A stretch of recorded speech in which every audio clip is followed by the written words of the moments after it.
China and ASEAN have sealed the upgrading of their free trade agreement, which has seen a surge in trade and investment since it first came into effect 15 years ago. The Malaysian Prime Minister Anwar Ibrahim addressed the gathering. Today, we must renew our shared purpose, reassert our objectives, promote principled forward-looking engagements. We'll continue to advocate for dialogue over coercion, balance over binaries, cooperation over confrontation. We affirm our stand on global peace and security, for multilateralism and international law. Chinese Premier Li Qiang pointed to the deal and the strong cooperation between Southeast Asia and China as the key to weathering the current threats to multilateralism and free trade. CGTN's Ryan Meltzer has this report from Kuala Lumpur. The final day of the ASEAN meetings began with the much-anticipated signing of the upgrade of the ASEAN-China Free Trade Agreement. It seeks to expand cooperation in sectors like the green and digital economies, make supply chains more resilient, and provide better support for small and micro enterprises. Malaysia's trade minister signed on behalf of ASEAN.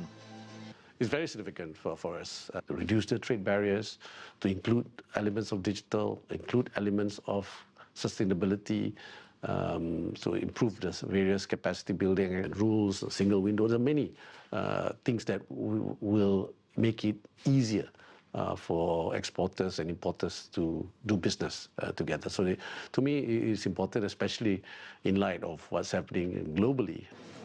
Following the signing, the leaders headed straight into the ASEAN-China Summit.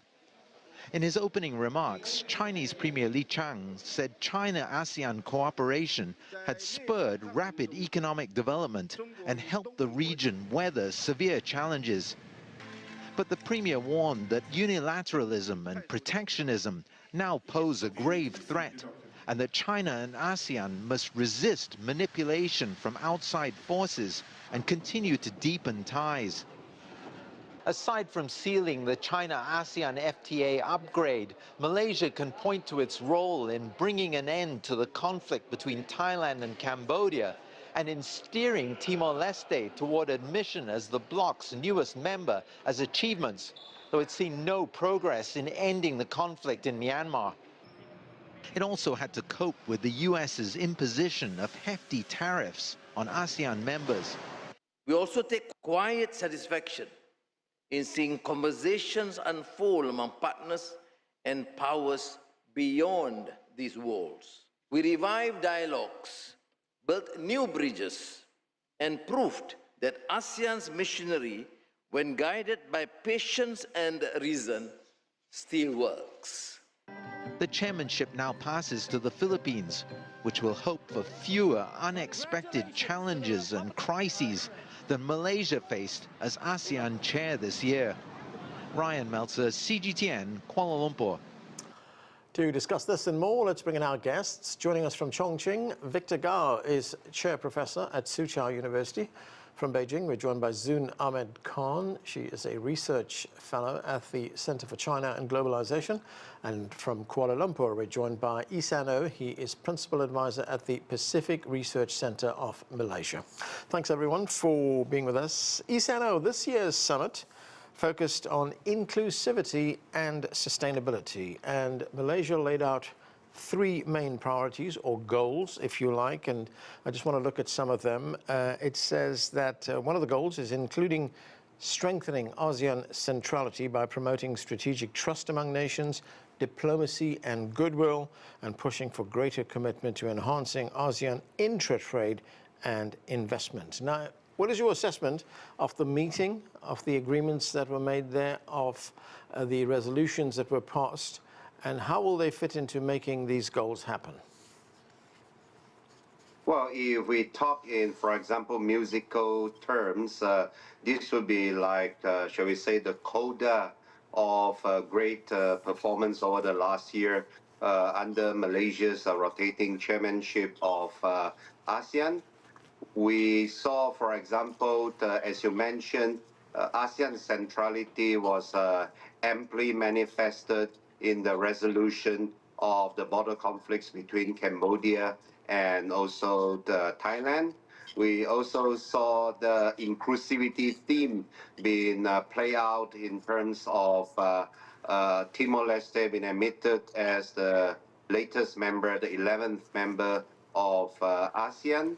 And also, as you mentioned just now, for example, with this upgrading of China and ASEAN's free trade agreement, now we have more emphasis on what we would call green trade. We have more emphasis on digital commerce, and all this would help in order to sustain our already very close relationship forward. Right, I want to talk about the decisions that were made on digital development in a moment, but first let me go to Victor Gar. Victor, good to see you. Now, China, Japan and South Korea were part of the ASEAN Plus 3 summit.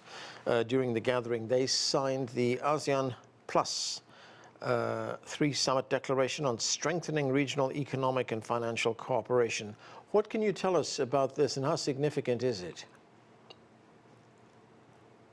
Well, first of all, ASEAN has been the largest trading partner for China for quite a few years, surpassing that of the United States and EU as a whole. And China-ASEAN relations are increasingly important. And equally, it is very important for Korea, ROK, and Japan. So for ASEAN Plus 3 to engage with each other for economic cooperation and promoting free trade is absolutely important for the 11 now ASEAN member states, as well as China, ROK, and Japan.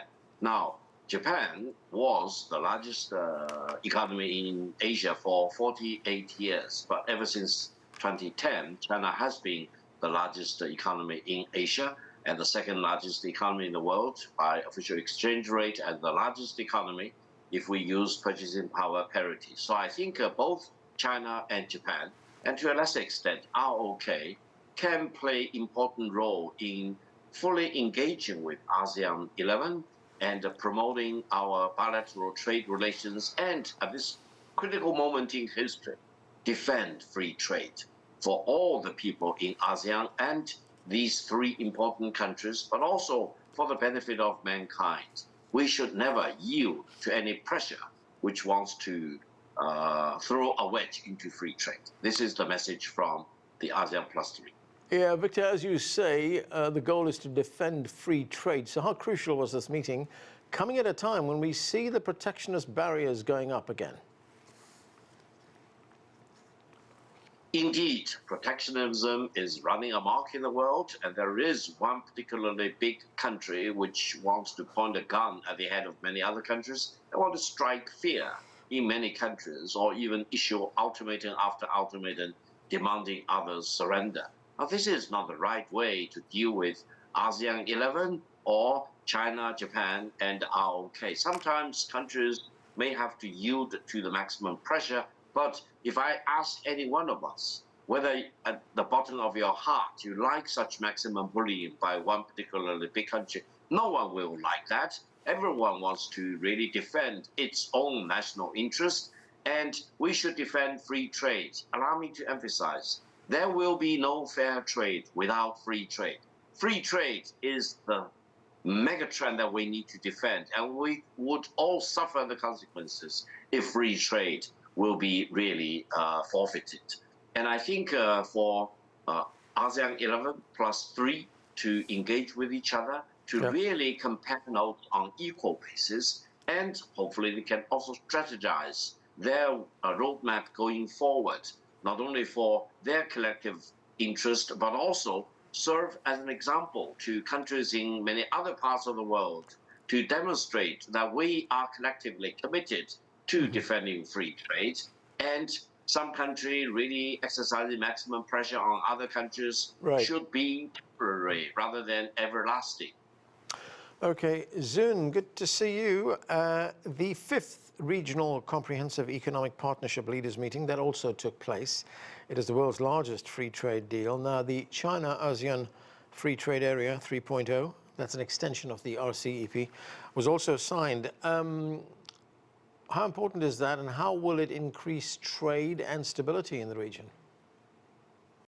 Well, first of all, Anand, I think one of the most important things to recognize from the ASEAN Summit is the stark contrast between Beijing's position towards the region and global trade and that of the United States. And I think, when we look at ASEAN also as a regional economic bloc, they are resilient, robust, and united. They have a clear vision for the future. And that is where, I think some countries that we have already mentioned, the Trump administration has possibly underestimated the capacity for the region to move forward. What we see here at the ASEAN Summit, before I come to the free trade agreement, it's important to recognize that the world at large is represented. And the world is rejecting unilateralism. It is rejecting the law of the jungle. It is rejecting a mindset that ignores stability, growth, sustainable development, and openness and free trade. And another aspect, what we need to understand is that you can be open but secure, which is what ASEAN talks about. So we need to have a long-term vision, which ASEAN has. Whether we talk about the digital economy, this is the first region, the first bloc that has developed a regional digital economy pact, and that is hopefully going to set an example for other parts of the world. ASEAN is also deeply committed to meeting the SDGs, to meeting its own development requirements, to becoming more resilient as in manufacturing, in emerging industries. So what the China ASEAN 3.0 pact really, trade agreement really achieves is to accelerate that process and to reduce the impact of these irrational, constantly fluctuating and unpredictable tariffs that are being imposed on ASEAN members, on China, on other parts of the world. So I think this is one very important, aspect to understand. Another, I would say, is that we need to recognize how China is dealing, not just promoting open trade. This is not just ASEAN's call, but China also recognizes that regions need to work together. ASEAN members are all signatories of the Belt and Road Initiative. They are focusing on their infrastructure. Some of the best examples, some of the most critical infrastructure examples that we quote in the Belt and Road come from the region, whether it's the Jakarta-Bandung or the China-Laos, So I think the region is united. It is an example for development cooperation, for being, focused on targets that matter. And I'll also mention half of ASEAN's population is below 30 years of age. So it's a young population. It's a dynamic population. And they're all looking forward to a collective strategy to help improve prospects for them. Yeah. Isano, as Zoon just pointed out, there's been considerable progress that's been made on formulating a regional agreement on digital economy governance. This economy is expected to reach $2 trillion by 2030. And we're looking at a market here of 680 million people. How important is it that this growth is controlled and is regulated?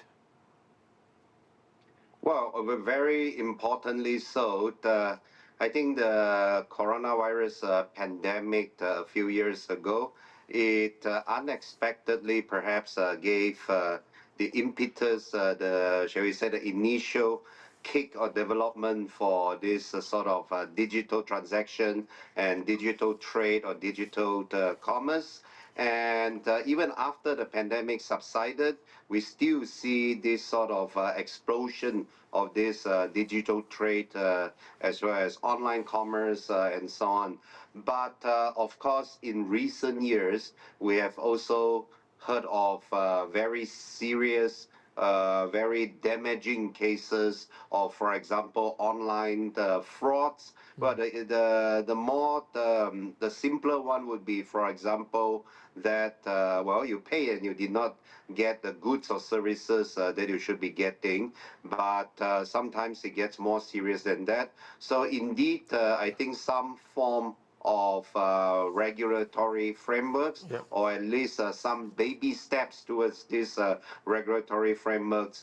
It's indeed much desired and much needed, especially in this part of the world. As you mentioned, a lot of young people nowadays, they don't go and do physical shopping anymore. They will buy things online, they will purchase services online, and it's high time that these online consumers get their deserved protections. Victor, China and ASEAN nations have been each other's, or ASEAN as a group actually, and China have been each other's largest trading partners for the last 5 years. And we look at trade, which has totaled $785 billion. That's from January to September of this year. How significant is this trade, and is there potential for much more growth? Absolutely. I think for China-ASEAN trade as a whole to reach 1 trillion should be realistically expected in the coming years. And the China-ASEAN trade is a typical example of fighting against protectionism and protecting and nurturing free trade. Because I think free trade between and among ASEAN 11 countries are important. Free trade between ASEAN as a whole and China is very, very important from the Chinese perspective as well as the ASEAN perspective, but also with ROK and Japan, all very important. I would say without free trade, ASEAN will not continue to thrive and prosper. China, Japan, ROK will not continue to thrive and prosper, and especially for China and Japan, and to a lesser extent ROK, because we are very strong manufacturing countries. We really depend on free trade to engage with not only ASEAN, but the rest of the world. So I'm very confident about the future growth of China-ASEAN trade, because both the ASEAN member states and the people, and China and the Chinese people, are fully committed to free trade. And we really want to engage with each other on equal terms. We are big or small, depending on our size. We have greater or lesser potentials. But if we treat each other as equal, if we really commit ourselves to free trade, then there will be no limit as to how much we can cooperate. And between China and ASEAN in particular, we should not only talk about digital economy that was discussed just now, we should also figure out a way for us to cooperate on the AI cooperation. I'm concerned about this AI divide, and both China and ASEAN countries should cooperate to come up with a common roadmap so that none of us will be left behind by this AI divide. We should not be on the wrong side of the AI divide. And if China achieves breakthroughs and innovation results, China will be very happy to share that with all the ASEAN member states. Zoon, we also saw one other significant development at this ASEAN meeting, and that was the expansion of the group, actually. Timor-Leste, as our reporter pointed out, as Isano pointed out as well, became the 11th member of the group. That's after it underwent 14 years of assessments. This is an expansion of the group, the first time this has happened in more than 2 decades. How significant is that, and do you see the group actually growing even bigger in the years ahead? You know, actually, Anand, one of the things that we recognize about ASEAN is that it was created when independent states started, you know, as a post-colonial movement. As the countries were going through the process of decolonization, they realized they need to stand together. They don't need to be moralistic towards each other, but they need to stand together, have more integrated, open, and free exchanges to understand how they can encourage each other's development, pragmatic development. And I think the expansion to include East Timor, I mean, this is again signifying that that basic direction, trend, mindset that ASEAN has always had. So they say, one vision, one identity, one community. But at the same time, we see that all countries, all members of ASEAN are actually not interfering in each other's internal matters. They help resolve matters, which again was mentioned by the CGTN report, and the world is watching. Some regional developments were challenging, but ASEAN collectively helped resolve them. And if they're ongoing, then ASEAN participates in the process. But I think the inclusion of East Timor, I mean, that is, again, making sure that new members are part of that process of creating a community which has a shared vision, a shared identity, and helps growth and win-win cooperation. It is against that idea of the strong preying against the weak. And do I personally see ASEAN growing? I'm not sure. I mean, we see so many ASEAN +3, ASEAN plus China. ASEAN is really, this summit has been honestly a global conversation to reflect on where we are heading as the world. Are we able to face the challenges that are being at times created, and some that were like COVID-19? We still see the consequences of that. ASEAN is setting the trend for many many emerging issues, such as the one we just discussed. But that said, I mean, I think if new members join the grouping, I think that will only further strengthen the resolve. But that said, ASEAN is definitely not just focused on intra-grouping trade or development, but is very much focused on win-win, open cooperation and exchanges with other parts of the world. And this is also signified by the inclusion of Brazil as a representation from Latin America. We see South Africa from the African continent.